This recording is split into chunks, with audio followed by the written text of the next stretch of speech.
Again, my name's Gabe Zollner. Today is Monday, July the 8th, and I'm watching the George Zimmerman trial, and it's the defense's turn to invite witnesses. What amazes me is, why would anyone think that it's Trayvon Martin that's screaming for help? When you've got George Zimmerman, without a doubt, beneath Trayvon Martin. You've got Trayvon Martin on top of George Zimmerman with eyewitness reports. You've got the broken nose of George Zimmerman. You've got contusions on the back of George Zimmerman's head. Why would anyone think that it was Trayvon Martin that was screaming for help? Why would he be screaming for help if he's on top of Zimmerman, and according to the eyewitness, his arms were going up and down? Now, if his arms are going up and down, one has to assume that he's ground pounding Zimmerman, which explains why Zimmerman has all those injuries, or had all those injuries to his head.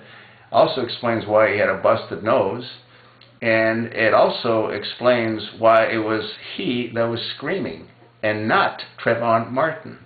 This whole thing amazes me. When have we ever seen in a wrestling match, or in a boxing match, or in whatever kind of match, look at the MMA fights, when the guy's on top doing the pounding, the guy that's getting hurt is in a defensive mode. He's trying to defend himself. He's trying to prevent having further injuries. Now, if that were on a street kind of a situation, he would be screaming for help. The guy on top doing the ground pounding has no reason to be screaming for help because he's in control of the other person. Otherwise, he wouldn't be on top. This whole thing's completely ridiculous. There is no way that that person screaming was Trayvon Martin. He had no reason to be screaming, none whatsoever. He was in full control until Zimmerman pulled out his gun and pulled the trigger.